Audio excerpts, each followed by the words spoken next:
Alors, donc aujourd'hui, ravi de vous retrouver sur ce café Convaincre sans forcer, la maîtrise des objections. Voilà, donc on s'est dit que c'était important de vous aider en tout cas à affûter vos armes ou en tout cas avoir davantage d'arguments peut-être quand vous essayez d'intégrer Match dans vos accompagnements et puis qu'on vous oppose des arguments auxquels vous ne savez pas toujours faire face. Donc on est là pour ça, pour vous aider par rapport à ça. Alors, si on regarde ce qu'on vous a prévu, on va commencer par un tour de table. On n'est pas hyper nombreux, donc du coup, en tout cas, on n'est pas trop nombreux pour ne pas faire de tour de table. Donc, c'est ce qu'on va faire aujourd'hui. Ensuite, on va faire un comparatif de la concurrence. Là, on a décidé d'innover. On va faire un petit truc en intelligence collective. On teste nos outils.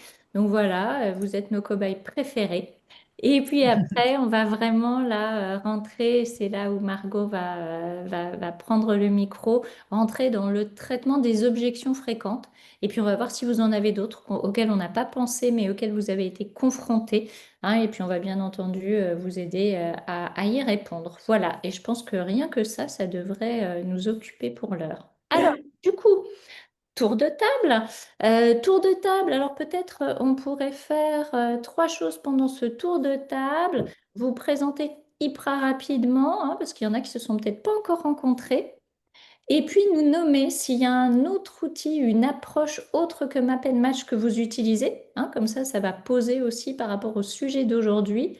Et puis nous dire, et Aurélie nous a gentiment mis la question ici, vous partagez, pour vous, un bon outil d'analyse des talents, qu'est-ce que c'est? Elle vous a mis cinq choix. S'il y a un autre mot qui vous vient en tête, n'hésitez pas. Ça va, ça fait pas trop pour un petit tour de table? Non, allez, vous êtes capable. Bon, Laurence, tu as ton micro ouvert. Du coup, Moi, ouais, d'accord. Donc c'est moi qui ouais, commence. t'es OK pour Ça commencer? m'arrange parce que je vais avoir du bruit bientôt, donc je vais me mettre en mute après. Allez, voilà. Donc, tu te présentes, tu nous dis si tu partages, si tu utilises un autre outil, une autre approche que m'appelle Match, et tu réponds à la petite question, là, si tu veux bien. Ok, Ok. très bien. Alors, donc moi, je suis coach essentiellement auprès des entrepreneurs à impact environnemental et sociétal, et je les accompagne à apprendre, réapprendre à performer autrement et à performer sans se cramer surtout. Euh, Est-ce que j'utilise un autre outil? Moi, je me suis formée au disque, mais dans une démarche totalement euh, intéressée, qui était que Map and Match était moins connu et que pour moi, le disque, c'était un peu un pied dans la porte, quitte à leur proposer derrière quelque chose de bien mieux et formidable. Et puis finalement, je ne l'ai jamais utilisé, mais ça m'a permis de voir un petit peu les différences. Ok. Je voulais profiter de la parole qui m'était donnée pour remercier les personnes qui m'ont gentiment aidée récemment pour le devis qui m'était demandé. Malheureusement, ça l'a pas fait pour cette fois, Aïe. mais moi, ça m'a permis de monter en compétences et en plus, ça a été très apprécié. Donc, même si le budget n'est pas là tout de suite, je pense que on pourra en reparler dans quelques mois. Donc, merci. Et alors, un bon outil des talents pour moi, c'est actionnable, Ok. Merci, Laurence. À qui, pratico-pratique. pratico-pratique. À qui donnes-tu la parole? Vas-y. Allez, j'envoie la balle à Philippine. Merci. T'es en Euh, mute, Philippine. Voilà, je Ouais. réactive mon micro.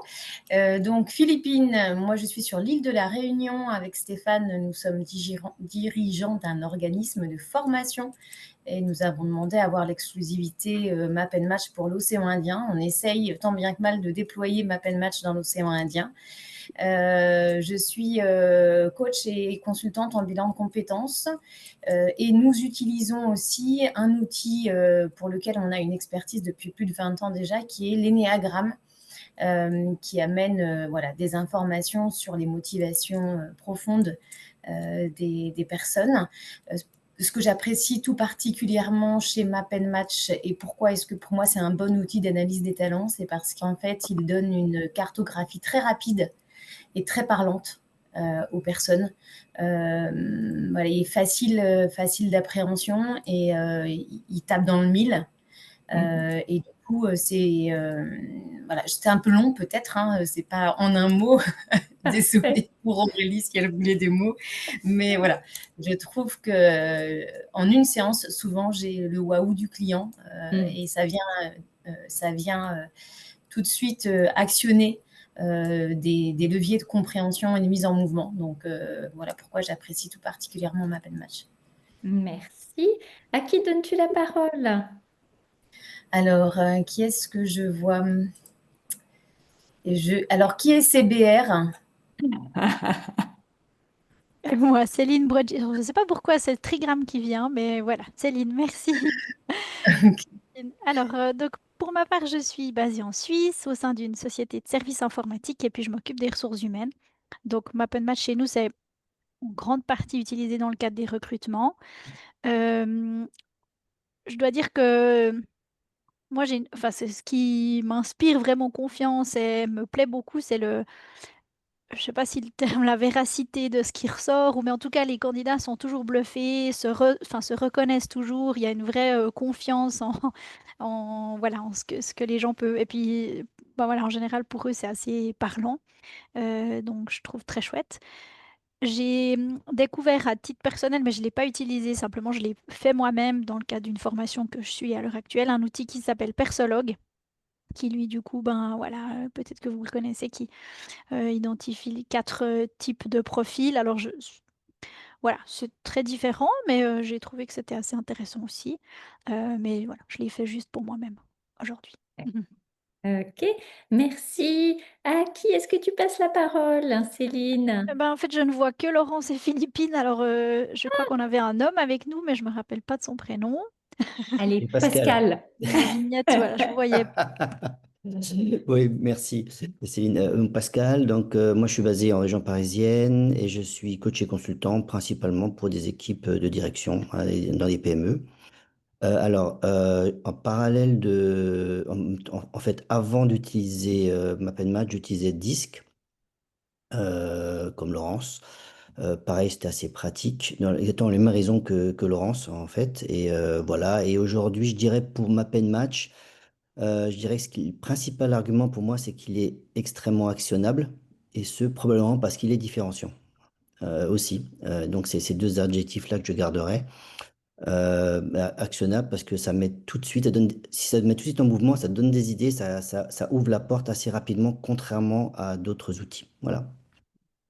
Ok, ok, merci beaucoup Et pour ce partage. je ne sais pas qui reste, du coup. Alors, il reste Florence. Bah voilà. Allez. Alors, moi, je suis coach et consultante aussi pour des entreprises en général, petite taille et pour des fonds d'investissement. Je suis formée à différents outils, mais celui que j'utilise en plus de ma pen match, c'est l'EQ, l'outil d'intelligence émotionnelle, qui, je trouve, manque un peu dans le côté actionnable de ma pen match, on y reviendra. Et du coup, ce qui compte pour moi, c'est que ce soit actionnable et ma pen match est très actionnable parce que je te rejoins, Pascal, très différenciant aussi. Ok, merci beaucoup Florence. Non. Alors, on a aussi avec nous Sophie. Est-ce que tout le monde connaît Sophie? Parce que Margot, Aurélie et moi, je pense que vous nous connaissez. Est-ce que tout le monde connaît Sophie? Sophie, tu veux te présenter peut-être rapidement? Bonjour, bonjour. Bonjour tout le monde. Ben, je vais le faire. Oui, non, je connais pas tout le monde. Donc, je Ouais, connais certains noms, mais je connais pas tout le monde. Donc, Sophie Riotto, moi, j'ai rejoint ma Match au sein de l'organisation. J'aide Margot sur tout ce qui est développement de l'activité commerciale et marketing. Et donc, je merci suis là pour Sophie. vous écouter. Je vais pas donner, voilà, je suis là pour vous écouter, pour apprendre justement de vos expériences parce que ça fait partie de la bonne compréhension du marché que je souhaite continuer à apprendre. Ok, merci beaucoup Sophie. Et je voulais juste peut-être apporter une précision par rapport à l'outil que tu as nommé, Céline, un Persologue, c'est le disque qu'il utilise. Hein, voilà, Ah, donc juste pour... d'accord. oui, C'est oui, le oui, même nom. Ouais, voilà. Non, non, mais comme ça, qu'on recoupe et qu'on regroupe un peu, hein, Persologue utilise le disque. D'accord? Voilà. Ok, ben merci beaucoup pour ces partages et ce premier tour de table, j'allais dire tour de chauffe. Donc du coup, eh bien écoutez, ce qu'on vous propose, voilà, c'est d'aller comparer des outils. Alors, on les a pas tous mis, d'accord? Donc Philippine d'avance, tu vois, je sais qu'on n'a pas mis ici les néagrammes, donc j'espère que tu ne nous en voudras pas. On a essayé d'aller chercher les outils en fait, qu'on nous oppose le plus souvent. Hein, qui sont utilisés en entreprise, on est dit, ah bah oui, mais vous, par rapport à, hein, notamment par rapport au disque, par rapport à Assess First, à Insights ou Gallup, qui s'appelle aussi, je le dis là aussi, c'est Clifton Strength, parce que parfois on connaît sous l'un ou l'autre nom. D'accord? Hein, donc je veux juste le préciser. Et du coup, ce qu'on aimerait qu'on fasse ensemble, bien, à partir des connaissances que vous avez, soit vraiment. Alors, c'est pas le jeu à qui va aller sur ChatGPT pour trouver les bonnes réponses, on s'en fiche, hein, c'est pas ça. C'est juste qu'on mette ici notre intelligence en commun pour aller bien remplir ce tableau, hein, tous ensemble avec des post-it en ligne. Aurélie nous a préparé un tableau sur Zoom. Vous allez pouvoir nous montrer mais votre agilité de facilitatrice et facilitateur et commencer à remplir le tableau. Donc l'idée, ça va être vraiment d'aller, en fonction de vos connaissances, de ce que vous savez, même si vous ne savez pas tout à fait, allez commencer à mettre ce que chacun de ces outils ici mesure selon vous. D'accord? Si ça fait de l'individuel ou du collectif, si vous savez s'il y a une base théorique, alors c'est plus facile pour ceux que vous utilisez déjà, les usages, la lisibilité des résultats, c'est-à-dire le rapport, est-ce qu'on peut le lire tout seul ou est-ce qu'on a besoin d'un accompagnement parce que sinon on ne peut pas s'en sortir? Est-ce qu'il y a une mise en dynamique collective ou pas? Et puis, s'il y a la fameuse dimension match qu'on retrouve dans Map and Match. Et on va vous demander de faire ça pour Map and Match, déjà parce que ça va vous aider à partager les mots qu'on peut mettre sur tout ça, à commencer à trouver des arguments, hein, des façons de dire qui peuvent être différentes d'une personne à l'autre. Donc, ça va nous nourrir. Et puis, aller voir chez les autres un peu ce qu'on peut ici ce qu'on peut trouver et faire une mise en commun. Alors, ne vous inquiétez pas, on est allé faire le travail, donc après on pourra vous nourrir de tout ça aussi. Hein, mais l'idée c'était de commencer un petit exercice là tous ensemble. Alors est-ce qu'Aurélie, tu veux arrêter ce partage-là pour nous mettre le whiteboard, le tableau blanc, pardon? Ok. Alors. Merci, merci, merci. Alors, je vois qu'on a, et c'est logique, beaucoup de contributions sur Disc MBTI Insights, et vous allez me confirmer, mais j'imagine que c'est surtout relié au disque. Hein, vous me direz. Un peu de Hogan, donc ça c'est chouette, même si on ne l'avait pas mentionné au départ. Un petit peu d'Assess First ou Predictive Index, et puis bien entendu sur Map and Match. Alors, donc on va peut-être aller regarder ensemble. Là, on peut. Moi, je zoome chez moi, mais après, je ne sais pas si vous voyez bien. Hein. Moi, je pense que ce que j'aimerais qu'on fasse, enfin, je trouve ça super intéressant par rapport au disque, hein, ce que je suis en train de lire. Vous me confirmez, c'est beaucoup par rapport au disque, ce que vous avez mis sur cette ligne-là? Ouais, ok. Ok. Alors, ce que je trouve intéressant au-delà de ce qu'on voit et de ce que ça mesure, hein, c'est qu'on a indiqué beaucoup que ça mesurait les deux, en tout cas qu'on travaillait les deux, l'individuel et le collectif. Du coup, est-ce que vous pouvez commenter par rapport à ça? Parce que moi, je trouvais que justement, c'était ce qui était différenciant dans Map and Match, c'était le fait d'avoir cette cartographie collective hyper claire que moi, je ne retrouve pas dans le disque, mais je me trompe peut-être. Allez-y, je vous écoute, hein, ceux qui l'utilisent et qui l'utilisent en collectif. Est-ce que vous pouvez nous aider là-dessus? Je veux bien prendre la main, Florence. Ouais, vas-y, Florence. Je l'utilise plus qu'en collectif maintenant, le disque. Et je l'utilise jamais seul non plus en collectif. Je l'utilise parce que les traits comportementaux, c'est bien, mais sans les motivations qu'il y a derrière, ça fait pas de sens. Donc, j'utilise à la fois un outil motivation chez le même éditeur et comportement. Sur un plan collectif, il est très facile d'avoir une roue d'équipe dans laquelle on va retrouver les positionnements des uns et des autres. Néanmoins, cette roue d'équipe est moins détaillée que le rapport individuel des répondants. Et surtout, il n'y a pas autant le rapport qui sort individuel est assez étoffé. Avec beaucoup de verbatim, et ça dépend des éditeurs, mais moi, celui que j'utilise, qui est TTI Success Insight, qui peut sortir des rapports de 50-60 pages, autant il n'y en a pas sur la partie collective. Donc, je m'en sers en animation avec la map, en quelque sorte, de l'équipe. Il n'y a pas de verbatim ou de rapport associé à ça, donc c'est l'animateur qui doit faire, comment dire, faciliter des échanges et en faire quelque chose derrière. Ensemble, ok. Pour répondre Ouais, merci beaucoup pour ce partage. Et du coup, tu dirais, tu vois, toi, c'est quoi la valeur ajoutée que tu vois de Map and Match en collectif, par exemple, par rapport au disque?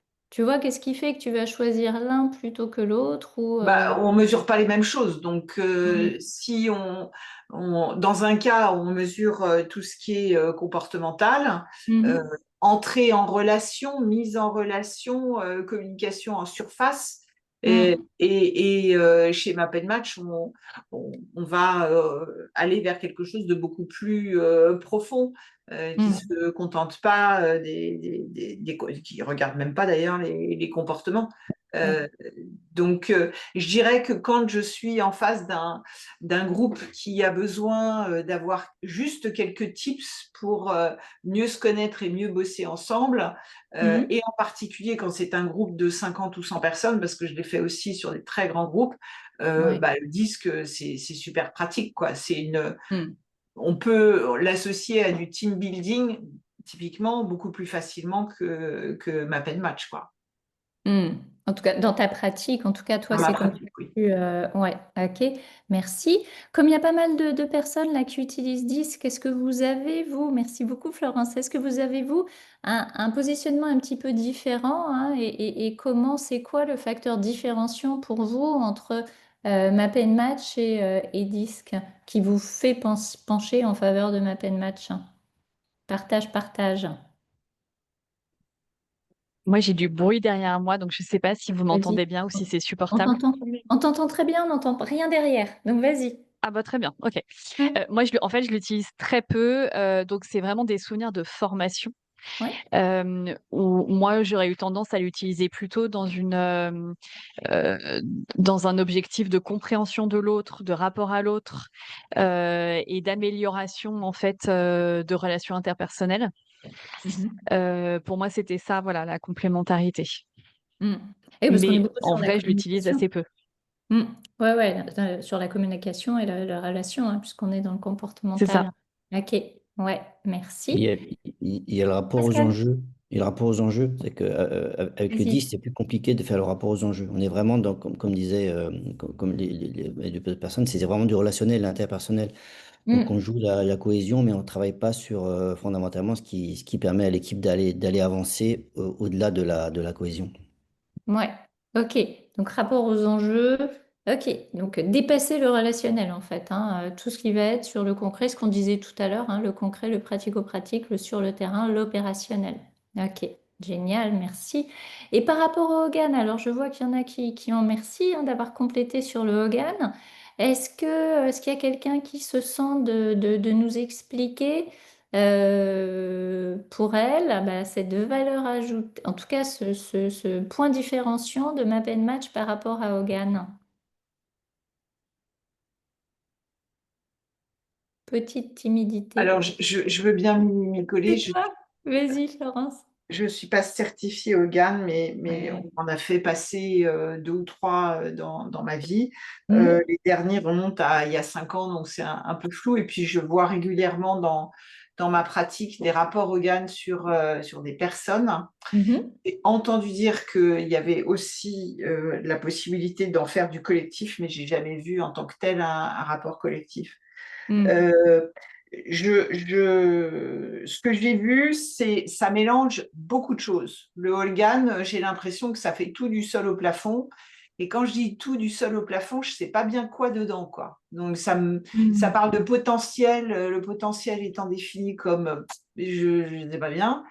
Ça parle de talent aussi, sans définir précisément ce qui est talent. Dans les rapports, on voit les réactions au stress, la gestion des émotions d'une manière générale, en plus de comportements ou de talents naturels chez les personnes. Mais Hmm. pour moi, c'est un peu un gloubi-boulga. C'est très bien, hein. Et d'ailleurs, les rapports que j'ai eus étaient plutôt assez justes Hmm. à l'époque. Mhm. Mais je ne saurais pas trop quoi en faire. Ok, Voilà. ok. Merci, merci, merci. Et sur Assess First, j'ai vu, il n'y a pas beaucoup, mais Assess First, bah, je pense que le premier, c'est le plus important quelque part, c'est le fait que ce soit, je crois, hein, plutôt individuel, hein, et Predictive Index aussi, même si je crois qu'on peut avoir un peu une vue d'ensemble, mais on est vraiment sur l'individuel, sur du recrutement, sur l'évolution de carrière, hein. Donc c'est vrai que là, c'est assez facile de... Je peux intervenir. Désolée, mais je n'arrive pas. Vas-y, Eurite. Oh, Oui. bonjour à tous. Je ne sais pas pourquoi je n'arrive pas à remplir. Enfin, je remplis et puis ça s'arrête. Ah, désolée. Enfin, j'ai essayé de remplir d'occasion, mais à chaque fois, ça revenait en arrière. Mais sinon, Hmm. Predictive Index permet de faire aussi le collectif. C'est ça, hein. Il y a quand même il y a un tableau collectif, Ils hein, ont n'est-ce pas? développé ces dernières années, effectivement, également Ok. la dimension du collectif. Donc, Ouais. un peu comme pour Map et Match, avoir une cartographie collective. Oui. Et au fait, donc, comme pour Map and Match, Predictive Index mesure la motivation des gens, ce qu'ils aiment Ok. faire. Alors, Mhm. c'est pas énoncé de cette manière, hein. C'est pas, on parle Hmm. pas de plaisir de faire, on parle Mhm. plutôt de talents qui sont le résultat de la satisfaction des besoins motivationnels. Donc, en fait, le principe à la base de Predictive Index, c'est qu'on a chacun nos propres motivations, nos propres Mhm. pulsions, et que la satisfaction de ces pulsions, de ces motivations génère nos talents.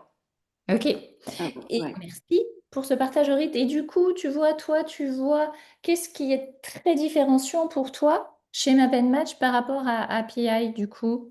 Ben, ce qui est très différenciant et qui a fait que je privilégie aujourd'hui Map et Match, c'est Ouais.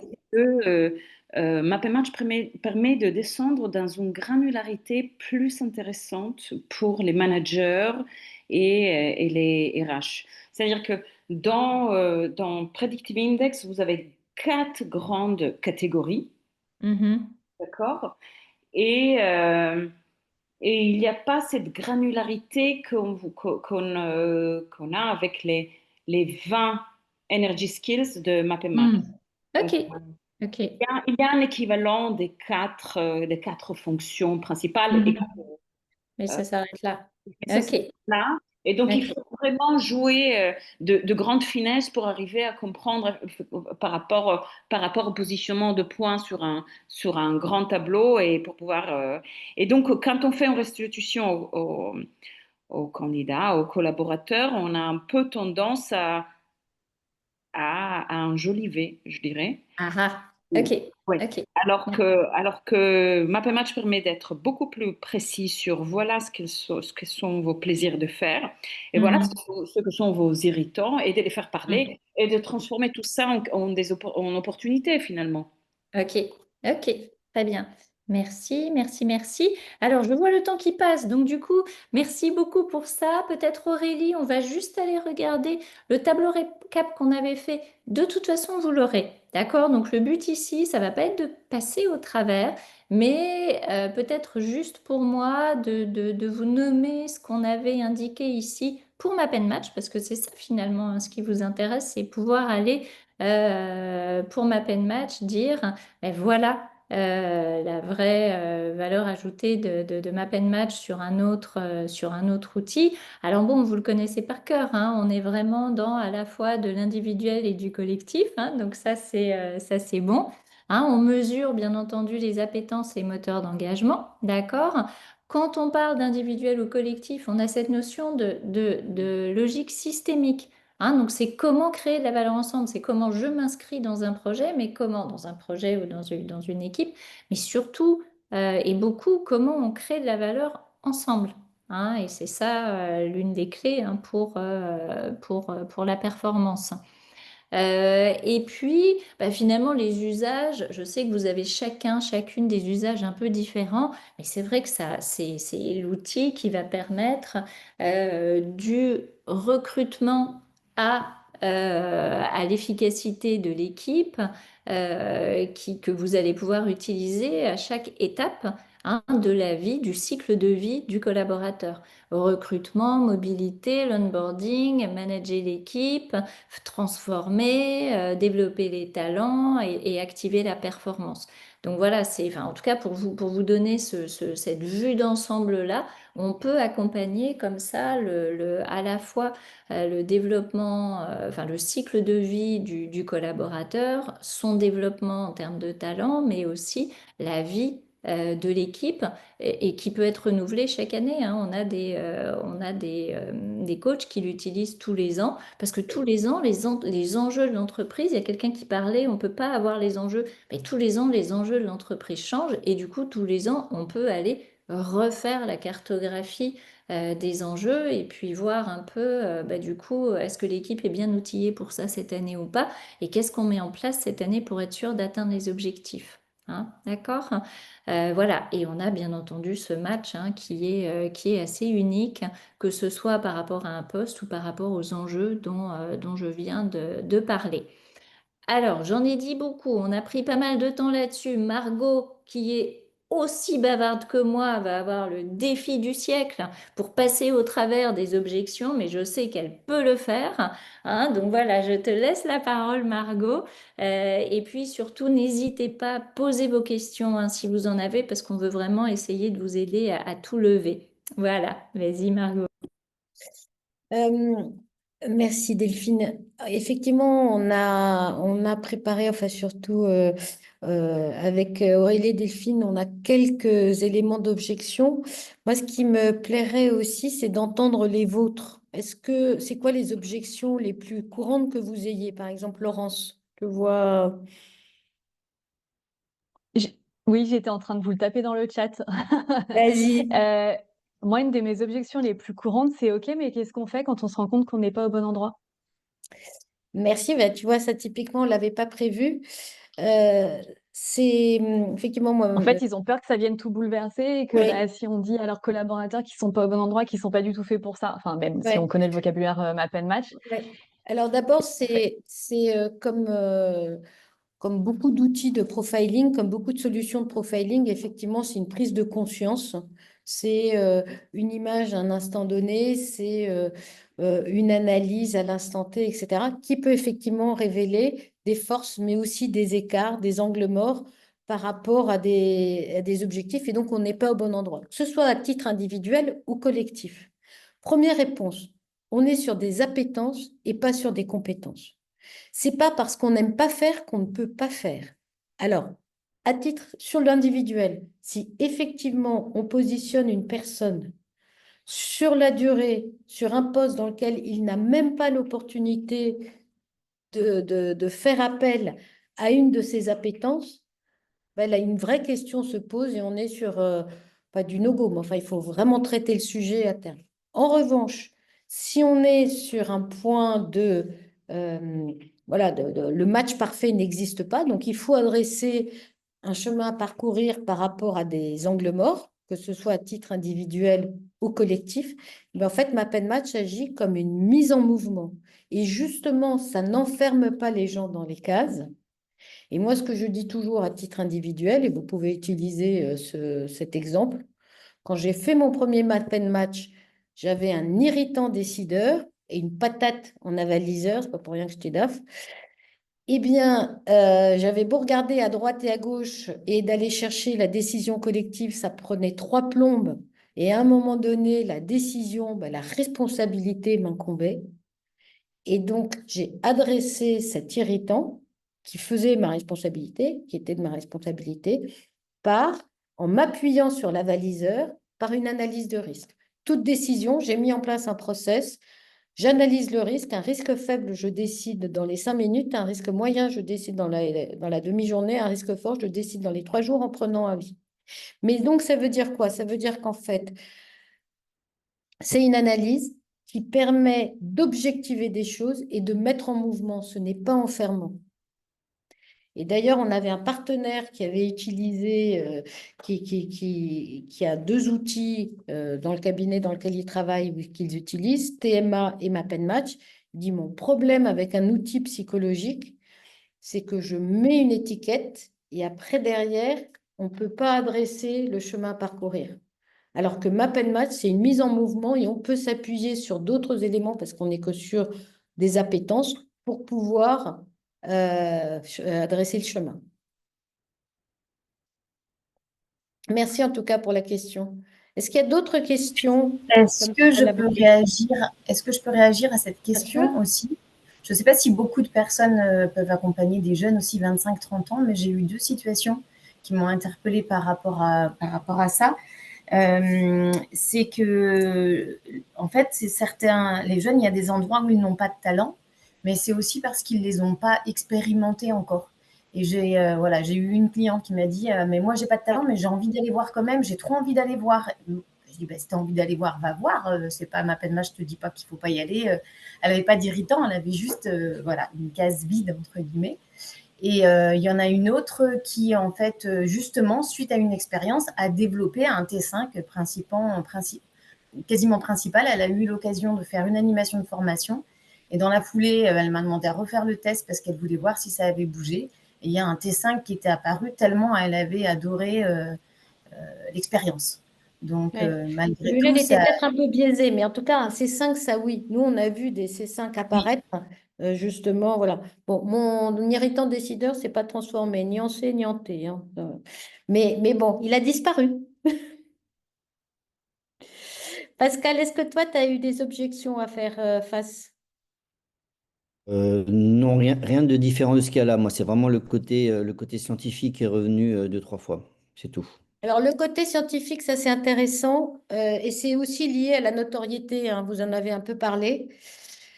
Euh, c'est effectivement une approche scientifique. C'est quoi une approche scientifique? C'est une approche qui a été faite par un scientifique et on ne peut pas dire que Chantal ne soit pas scientifique puisqu'elle a 2 PhD, elle a un doctorat en tout ce qui est sciences des matériaux et qui en plus derrière était une chercheuse au CNRS.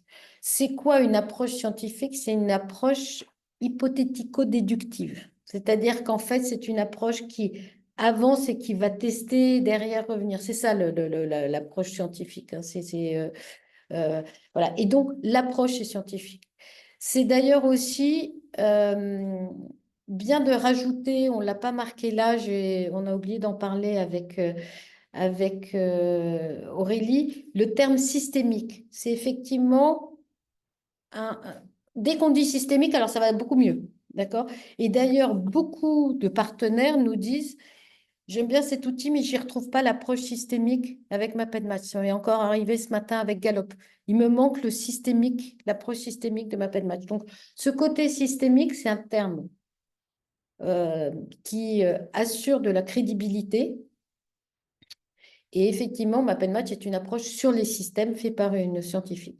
En revanche, après, on va vous dire, mais c'est validé par par quoi, par quelle théorie, etc. Et c'est effectivement validé sur le terrain. Et vous pouvez commencer tout de suite à dire, d'abord, ce sont des sportifs de très haut niveau qui l'ont utilisé, Mauresmo, Gabard, Jean-Pierre Vidal, etc. Aujourd'hui, on a plus de 20 000 profils dans la base et on est à 8,1 sur 10 au niveau je me reconnais. Donc, alors pardon, je spécifie 2 choses. Quand on parle de crédibilité scientifique, il y a 2 aspects. Le premier aspect, c'est sur quelle science on s'appuie. C'est vrai que personne ne connaît Chantal. Personne ne connaît le modèle Expert 5A. Et donc, c'est sûr que c'est moins vendeur de dire que ça dépend de la théorie de Jung. Donc là, vous pouvez vraiment parler du côté scientifique, des 20 ans de recherche et de la validation du système et de l'approche auprès des sportifs. Et puis dans l'entreprise, sportif année 2000, entreprise depuis 2010, hein. Et ça a été simplement mis dans un outil en 2016. Première chose. Deuxième chose, c'est le côté validité du profil. Et ce côté validité du profil, c'est l'algorithme. L'algorithme a été développé avec quelqu'un qui était en train de faire une thèse et justement travailler en neurosciences sur comment aller chercher sans biais ces appétences, ces moteurs d'énergie d'une personne. Et donc là, ça a été 3 ans de R&D avec pas simplement Chantal sur le modèle, mais aussi quelqu'un spécialisé sur le testing. Voilà, c'est les deux aspects. C'est peut-être un des éléments les plus difficiles à faire tomber. Et en fait, maintenant, on commence à ne plus l'avoir, mais au début, voilà, sur quel modèle ça s'appuie? Modèle systémique. Pourquoi est-ce que le test est valide? Parce qu'il y a plus de 20 000 profils qui ont voté 8,1 sur 10, que derrière, il y a une personne du testing. Oui, Laurence. Quand tu dis que ta cliente, la récente, disait oui, mais je retrouve pas le côté systémique qu'il peut y avoir dans ma pen match, est-ce que tu peux nous donner un exemple précis de ce que ça empêche de faire, du coup, de ne pas avoir cette approche systémique? Parce que Alors du moi, coup, je ne ça connais reste un pas peu abstrait StrengthsFinder. pour moi. Moi, je connais pas StrengthsFinder, donc c'était Alors, du coup, si on reste dans ma pen match, du coup, c'est quoi la valeur ajoutée du d'avoir cette approche système. systémique concrètement? Eh Ouais, ben, en fait, si tu veux, la notion de projet, la notion de regarder une équipe dans sa création de valeur dans une phase projet, c'est-à-dire le ouais, système dans sa phase projet, ça, il le retrouvait nulle part. La deuxième chose d'accord. qui est le côté systémique, c'est que tu as à la fois le système, c'est le fonctionnement d'une équipe, donc d'un système dans son fonctionnement, mais aussi par rapport à ses objectifs. Donc on est, et donc du Ouais. coup également vis-à-vis de l'extérieur, par rapport à ce dont elle est redevable. Tu as une question de Ok. Pascal, Sophie. Sophie qui parle, pardon. Il y a une question de Pascal qui est intéressante, qui est de savoir si l'algorithme continue à évoluer. Ça, c'est une question que Pascal vient de poser dans le chat. Non, l'algorithme n'évolue plus. Il a évolué. L'algorithme de 2016, donc celui de Sanofi, n'était pas le même que l'actuel. Et notamment, il n'y avait pas les irritants et il n'y avait pas les T5C5, il y avait que des T5. Et en fait, ça a été les 3 ans dans lesquels Chantal était à nos côtés opérationnels lui ont permis d'affiner l'algorithme et l'analyse des résultats de la data pour pouvoir aller trouver les seuils qui nous permettent de classer, de faire ressortir les irritants et de répartir entre ce qui est plus du genre de compétences acquises et puis d'appétences vraiment profondes.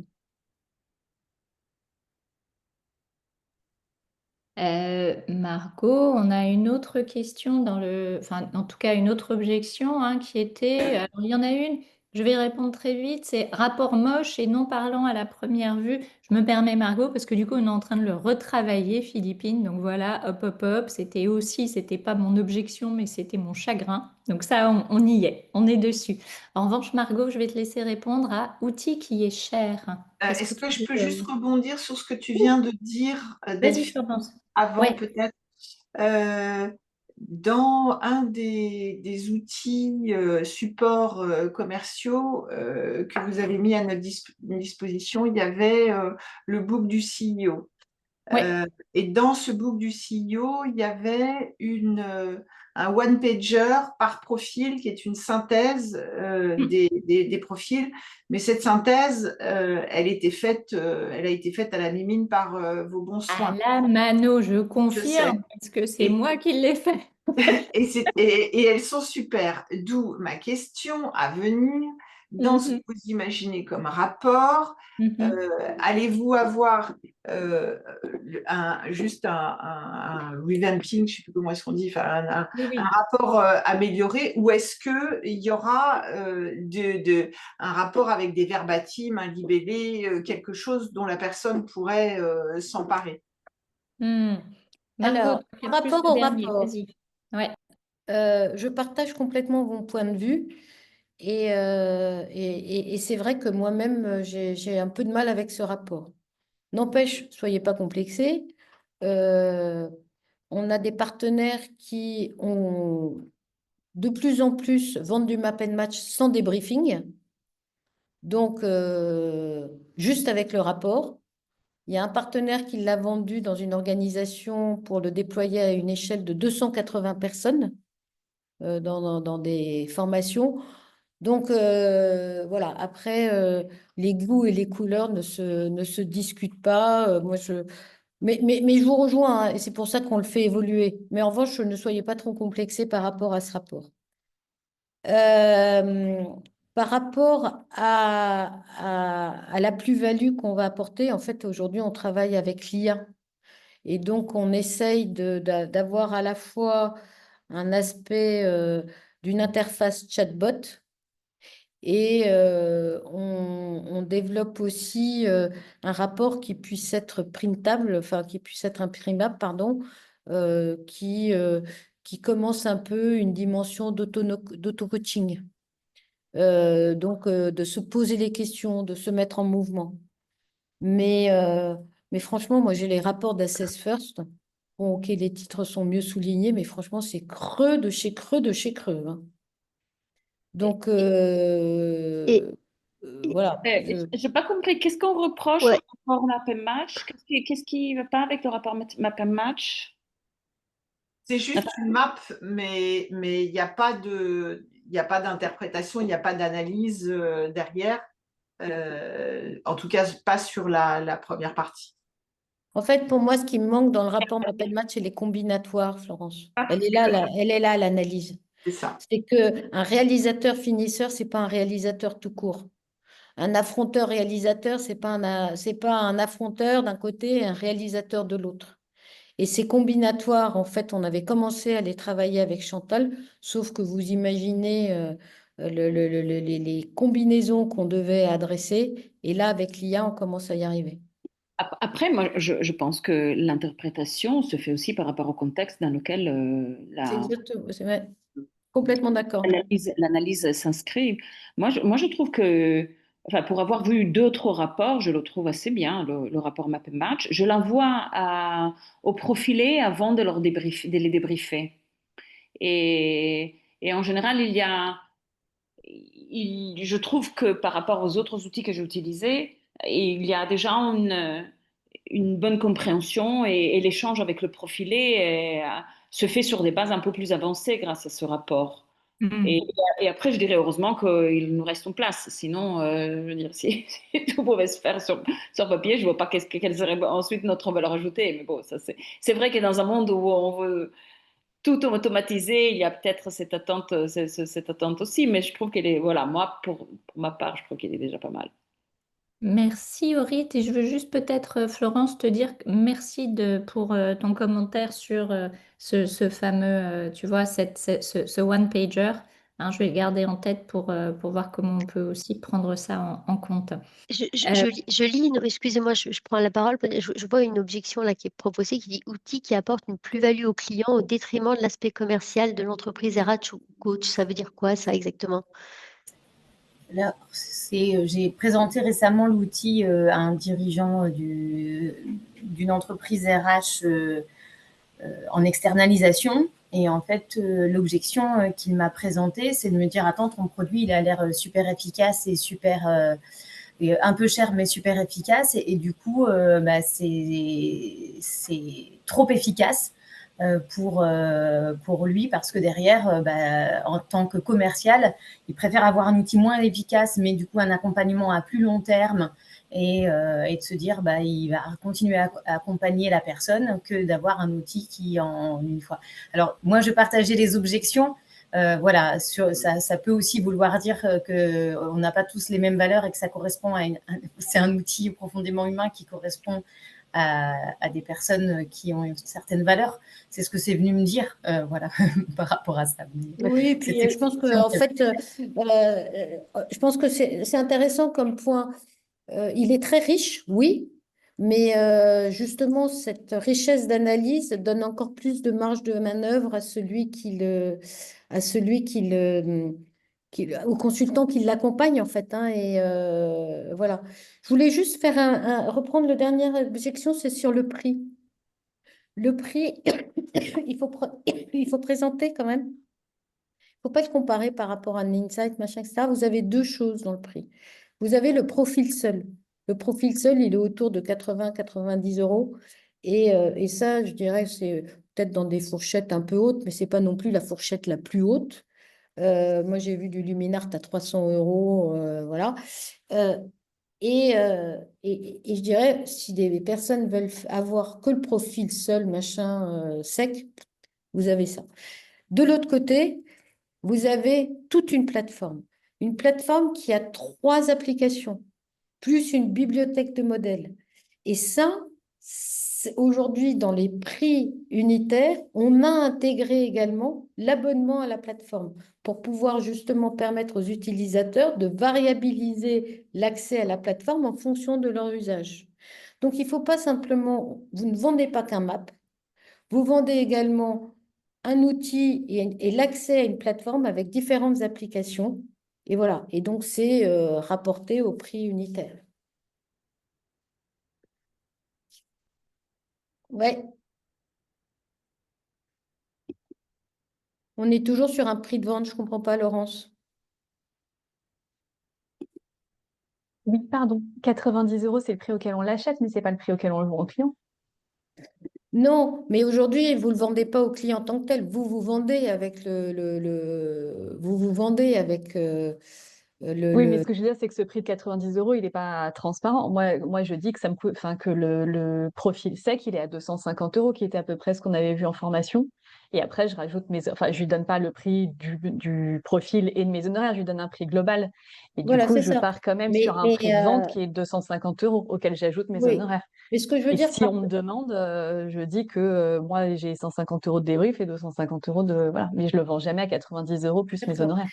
Mais Moi, ce que je si. veux dire, ce que je veux dire À par là, toi, si? c'est que Oui, oui, ça ne me pose pas de Ah oui, problème. parce que moi, c'est vraiment quelque chose de clair qu'on nous avait dit en formation en disant vraiment jamais vous communiquez sur ces sur 90 les euros. Le prix de vente collectifs, conseiller public, il est à 250. pour pour adresser une équipe. Mais tu as raison, on n'a peut-être pas spécifié en formation. C'est pour adresser une équipe. Aujourd'hui, d'abord quand tu fais un coaching, que tu utilises MBTI, machin, etc., tu ne dis pas combien ça coûte. Et comme tu dis, c'est intégré à ton truc. Mais tu peux très bien dire, voilà, c'est quelque chose autour de 90 euros pour un coaching individuel. Pas, tu vois, sur un profil seul. Si après, derrière, tu as tout un séminaire d'équipe dans lequel tu as accès à la plateforme, effectivement, et qu'on te demande, nous, on conseille de ne pas donner le prix facial dans ce contexte-là, mais sinon, effectivement, c'est 250. Ok. Mais du coup, c'est ok. J'ai bien fait de poser la question. Voilà, il y avait une question de... Pascal, tu avais une question qui était... Ah oui, le manque de témoignages et d'exemples d'entreprises qui utilisent et qui témoignent des résultats. Bah, normalement, dans l'espace partenaire, on a essayé de vous alimenter en use case, en témoignages, en choses comme ça. Euh, pour tes... Si tu Ouais, as mais les use cases, besoin... ils sont théoriques. C'est pas l'entreprise machin qui dit qu'elle attend machin et que les résultats qu'elle a pu observer, c'est ça. C'est des use cases théoriques. Ça dépend. Je veux dire, on a communiqué sur sur Sanofi, ça a été, je crois, adressé. Enfin, Alors, ouais, là où je suis d'accord avec ce que dit Laurence, pardon, c'est moi, Sophie, qui parle, c'est qu'effectivement, les use cases aujourd'hui sont anonymisés, au sens, ils s'appuient toujours, quasiment toujours, hein, sur des cas concrets. C'est ça la réalité quand même, hein. C'est C'est ça. des cas concrets. Par contre, ils ont été tous anonymisés aujourd'hui dans la manière dont ils sont communiqués pour être présentés comme des bénéfices réplicables. On dit une entreprise du secteur RH, une entreprise de tel secteur, donc ils sont anonymisés. Le seul endroit où on communique sur des noms, c'est dans la présentation commerciale, dans lequel on dit voilà les clients qui ont utilisé. C'est là qu'on cite Sanofi, qu'on cite des noms comme ça. Donc, si... Mais je vous le partage parce que c'était l'argument essentiel là, de mon cas Ouais, dernièrement, je d'une comprends. grosse boîte, et qui me disait, ouais, enfin, tout ça, tu vois, d'avoir un gros logo Charles de Gaulle, Alors, enfin, lui, ça lui dit rien. En fait, lui, il dit, bah, est-ce que tu as des témoignages de boîtes qui vous avez accompagné récemment, qui d'ailleurs est plus une forme un peu plus, pas forcément le gros mammouth, voilà, une ouais, forme intermédiaire, et qu'est-ce que ça a donné pour eux? Et ça, du coup, j'étais un peu ouais. speechless. Non, mais c'est un bon feedback parce que c'est un axe sur lequel on peut continuer à s'améliorer. Disons il nous faut l'autorisation de communication. C'est ça le seul sujet qu'on n'a pas Bah, bien systématiquement. sûr. Mais on l'a dans certains cas. Donc, je pense qu'on pourrait effectivement, dans certains cas, Et en associer plus, le logo. en coaching, c'est un peu toujours le même problème, c'est obtenir des témoignages, c'est toujours très compliqué parce que c'est des sujets parfois encore en France un peu, voilà. Mais ça peut être très valorisant pour une boîte de dire qu'elle a cette approche. Enfin, voilà, donc quand on leur demande des témoignages, c'est aussi extrêmement valorisant pour eux de dire qu'ils mettent en place une politique interne tournée vers l'humain, les appétences, etc. Ça peut être aussi un argument de communication si jamais ça bloque à un moment. Et je pense, Sophie, pour abonder dans ton sens, Laurence, je pense, Sophie, que dans tous autant qu'on est, quand on a une approche collective, c'est plus facile avec une approche collective, hein, mais quand on a une approche collective avec MapNMatch, de demander à la fin de l'événement de partage entre tous et de demander simplement si le dirigeant serait prêt à témoigner, et après vous l'envoyez et vous en faites votre beurre pour tirer un témoignage qui ne soit pas anonymisé. Moi, j'ai deux cas maintenant à qui je peux tout à fait demander et qui se feront un plaisir de témoigner, puis un autre qui viendrait en décembre. Et j'y Génial. avais pas pensé jusqu'à présent, mais c'est ça qu'il faut faire. Si vous êtes d'accord et que vous avez les moyens de recueillir le témoignage, Alors, Aurélie qui nous ravi. écoute doit être ravie. D'ailleurs, elle est à côté de moi, là, donc elle est ravie d'entendre ça. Au contraire, bien sûr on est ravis de le faire. C'est vraiment ce sujet-là. Alors après, ce que vous avez quand même, et donc du coup, je refais le lien toujours avec la présentation commerciale qu'on vous a, qui est disponible dans l'espace partenaire, il y a quand même un slide qui s'appelle cas d'usage à l'intérieur de la présentation classique, dans lequel vous avez des logos et des détails du contexte de déploiement. Donc vous avez, c'est pas un niveau peut-être aussi détaillé que euh, les one-pagers qui présentent des projets complets, mais on peut faire le lien entre Indigo, tant de personnes, ou Colisée égale tant de personnes. Il y a quand même cette logique de noms qui ont été appliqués. Si vous voyez le slide, je sais pas, on pourra vous le repointer sinon, mais il existe et celui-là, vous pouvez l'utiliser. Et si le logo est cité avec un niveau de détail, ça veut dire qu'on peut en parler et que à la personne qui présente une objection, voilà, on peut aussi faciliter à un moment donné s'il y a besoin les mises en relation. Mm. Mais du coup, d'axer aussi vraiment sur les résultats. Parce que le fait qu'il l'ait Oui. fait, qu'il l'ait déployé, c'est une chose, mais qu'est-ce que ça leur a apporté en fait? Alors, normalement, il y a une petite case, mais qui n'est peut-être pas très D'accord. détaillée, qui s'appelle bénéfice, effectivement, qui dit voilà, le contexte d'utilisation, il y a le logo, Ok. le contexte d'utilisation, et derrière, il y a effectivement les bénéfices. Mais Florence, par contre, oui, je pense qu'on est ravis de l'exemple et très bonne pratique à partager. Alors, je sais qu'on a un tantinet dépassé l'heure, mais je vois que tout le monde est là. D'accord, donc déjà merci. Est-ce qu'il y a un dernier élément, Margot, que tu voulais partager ici ou une dernière objection là qui vraiment vous pèse, vous peine? Alors après, on les a, hein, vous avez les slides, d'accord? Donc vous aurez le contenu qu'on avait préparé, mais comme disait Margot, ce qui nous intéresse aussi, c'est d'avoir les objections que vous rencontrez. Ou est-ce qu'on a vu celles qui vous bloquent, qui vous ont bloqué, hein, ou qui ont été, comme tu le partageais, Laurence, ben, du coup, qui ont été un point où tu t'es retrouvé un peu en peine face à ton client parce que tu n'avais pas assez d'éléments de réponse? Non? Ok. Du coup, est-ce que, moi je suis toujours obsédée de la photo, hein, donc est-ce que vous êtes OK pour qu'on fasse une petite photo pour immortaliser cet instant de folie? Mais ouais, alors, j'ai du mal à tout. Attendez, j'essaie de nous faire beau, d'accord? De vous faire beau, pardon, et en même temps d'avoir un peu le titre de ce qu'on fait aujourd'hui. Alors, est-ce que tout le monde est prêt, prête à sourire, à être radieux? Aurélie, tu sais qu'on ne te voit pas. Ah, voilà, j'allais dire. Merci. Allez, on y va. 1, 2, 3. Vous êtes magnifique. Au moins, c'est sûr. Ok. Margot, est-ce que tu as un mot pour conclure? Est-ce que tu veux, tu vois, parce que on n'a peut-être pas bien réparti le temps aujourd'hui et je m'en excuse En d'avance, tout, mais vous aurez tout par écrit. Vas-y. en tout cas, ce qu'on voulait vous dire, et certains l'ont déjà expérimenté, c'est qu'on est vraiment là aussi pour vous aider à vendre, pour vous donner des arguments, non pas dans l'absolu, mais sur des cas spécifiques. Donc voilà, il y a effectivement les packs d'accompagnement. Quand c'est comme ça du rapide, on le fait avec grand plaisir, en tout cas pour vous armer au maximum face à une situation, aussi bien sur comment répondre à un besoin client qui vous a été exprimé, ou aussi pour vous préparer à aller adresser et rencontrer un client dans un contexte spécifique. Sophie est là, moi je suis là aussi, et donc n'hésitez pas. Ok. Et faites, n'hésitez pas à faire comme a fait Laurence, hein, utilisez le WhatsApp, parce que du coup, bah, ça t'a permis, Laurence, hein, je parle sous ton contrôle, mais d'échanger, Ouais. hein, avec des personnes et puis d'avoir justement, enfin, des informations qui, toi, t'ont bien nourri par rapport au cas client que tu avais. Hein. Donc, au-delà de j'ai du mal à analyser un profil, n'hésitez pas à solliciter aussi pour est-ce que vous avez déjà eu ça et comment vous avez fait, aidez-moi. Hein, d'accord? Donc voilà. Et en avant-vente, on vous aidera toujours à le faire, donc n'hésitez pas à nous appeler aussi simplement. On le fera avec plaisir quand vous avez des objections pour vous aider à les traiter. Merci. Eh bien, un grand merci à toutes et à tous pour votre présence aujourd'hui, pour vos contributions. À la fois, là, on vous a fait contribuer, travailler sur vos post-it et après, partage, échange entre pairs. C'est toujours très précieux. Merci Margot pour tous les éclairages apportés. Et il me reste à vous souhaiter une très belle après-midi. Et puis, on se retrouve le mois prochain pour un nouveau café. Merci beaucoup. Au Bon revoir. Revoir. après-midi À tout le monde. bientôt. Merci Bye. beaucoup. Merci, au revoir.